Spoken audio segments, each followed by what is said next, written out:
네, 건설 전문 김병진 변호사입니다. 오늘부터 건설 소송, 건설 관련 법령의 개정이라든가 어떤 건설업계 전반에 대한 이슈에 대해서 다뤄보는 영상을 제작해 보도록 하겠습니다. 최근에 지역주택 총회 의결을 거치지 않은 계약의 효력과 관련된 대법원 판례가 나왔는데 기존의 하급심 판례가 좀 갈리고 있다가 이번에 정리를 한 사안이거든요. 중요한 사안이어서 소개해 드리려고 영상을 제작하게 됐습니다. 먼저 그 도시정비법하고 좀 비교를 해볼 필요가 있는데요. 그 도시정비법 같은 경우에는 그 재개발 재건축 조합이죠. 예산으로 정한 사항에 조합원에게 부담이 될 계약 같은 경우에는 그 총회 의결을 반드시 거치도록 법에 명시를 하고 있고, 또 만약에 이것을 거치지 않으면 임원들이 형사처벌을 받도록 규정하고 있습니다. 이렇게 명시된 규정을 두고 있는데 지역주택조합에서는 이러한 총회 의결 사항이 사실은 시행 규칙에 가서야 좀 명확하게 규정되는 그런 면이 있습니다. 그래서 이것을 도시정비법과 마찬가지로 총회 결의가 없었다면 그대로 무효로 볼 것인가, 아니면 유효로 볼 것인가, 뭐 이러한 문제가 기존의 여러 사안을 통해서 문제가 되고 있었는데, 본 사안도 지역주택조합이 보증해서 한 사안이었거든요. 이 보증계약의 효력을 인정할 수 있겠는가, 이런 문제로 대법원까지 간 사안입니다. 대법원이 이와 관련돼서 뭐라고 판시했느냐?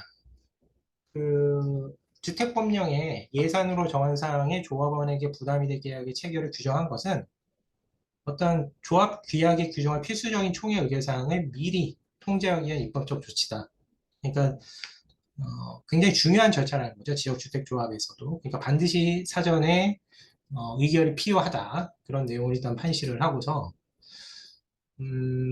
예전부터 예전 주택법이 개정이 되기 전에 주택건설 촉진법이 있었는데 그때도 여전히 이러한 법령상 제한을 두고 있었다는 겁니다. 따라서 이러한 것은 통상의 비법인 사단과는 좀 다른 면이 있다. 비법인 사단이라는 것이 뭐냐면 교회, 뭐 종중 이런 뭐 그러니까 민법상의 법인격을 갖추지 않은 단체들을 통칭하는 말인데요. 특유의 어떤 법리들이 있습니다. 그것과는 좀 그렇지만 지역주택조합이 비법인 사단인 것은 맞지만 그와는 좀 다른 법리를 적용하겠다 이런 취지입니다. 그리고 지역주택조합의 대표자의 대표권 범위를 정한 법률의 규정은 없다. 이것을 단순한 대표권 제한의 문제로만은 내부적인 대표권 제한의 문제로 볼 수는 없다는 겁니다. 그래서 어떤 주식회사의 법리를 그대로 적용하는 것과 그러니까 주식회사의 법리랑도 구별이 된다는 얘기죠.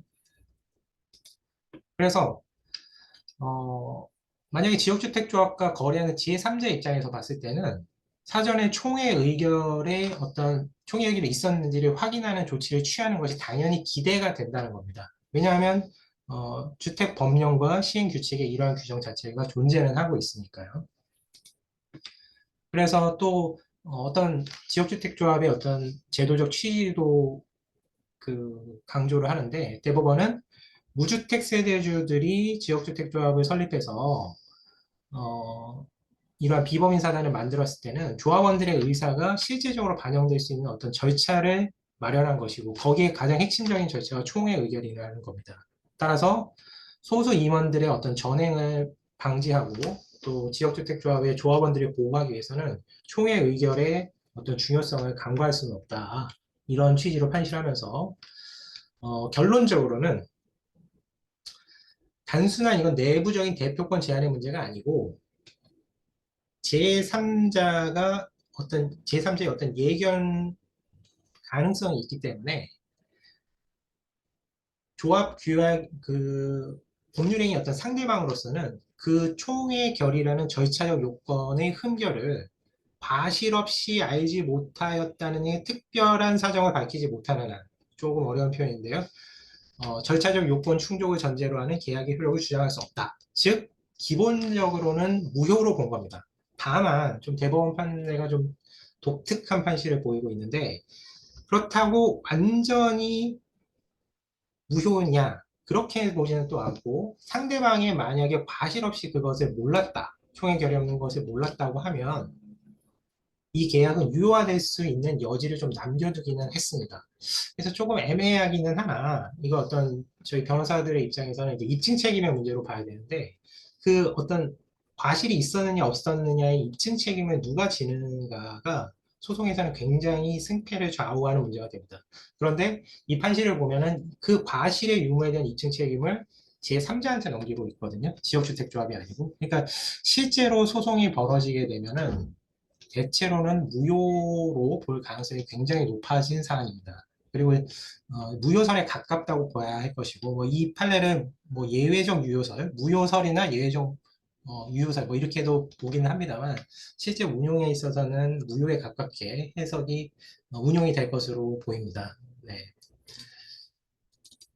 그래서 본 판시는 그 이제 앞으로 지역주택조합에서 예산으로 정한 사항이 조합원에게 부담이 되게 하게 체결할 때는 반드시 총회 결의를 거쳐야 하고, 그것은 뭐 당연한 것이죠. 제3자 입장에서도 지역주택조합과 거래를 할 때는 굉장히 좀 중요한 거래 같은 경우에는 반드시 총회 결의가 있는지를 확인을 해야만 보호를 받게 된다는 겁니다.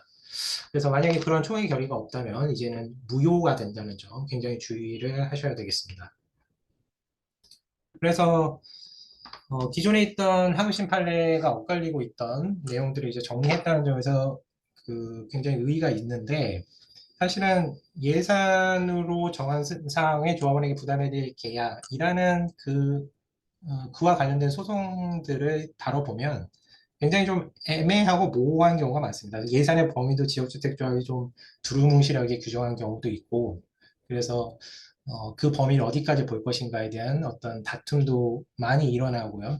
그리고 또 한 계약 안에서도 그게 여러 가지 또 세부적인 계약들과 특약사항 이런 것들이 나눠져 있는 경우들이 많기 때문에 실제 사안이 발생했을 때는 반드시 변호사와 상의를 하셔서 이 판례가 적용될 수 있는 사안인지 꼼꼼하게 좀 따져보셔야 될 것 같습니다. 어쨌거나 뭐 다양한 지역주택조합의 용역 계약들이 있죠. 굉장히 큰 계약들이 많이 이루어지죠. 뭐 토지 용역 계약, 뭐 광고, 분양 대행, 뭐 여러 가지 계약들이 있는데, 그러한 계약을 체결하는 제3자도 마찬가지고 지역주택조합 임원들도 반드시 이런 중요한 계약을 체결하실 때는 총회 결의를 반드시 거치셔야 된다는 점 강조하면서, 네, 오늘 쟁점에 대한 영상을 마치도록 하겠습니다. 네, 감사합니다.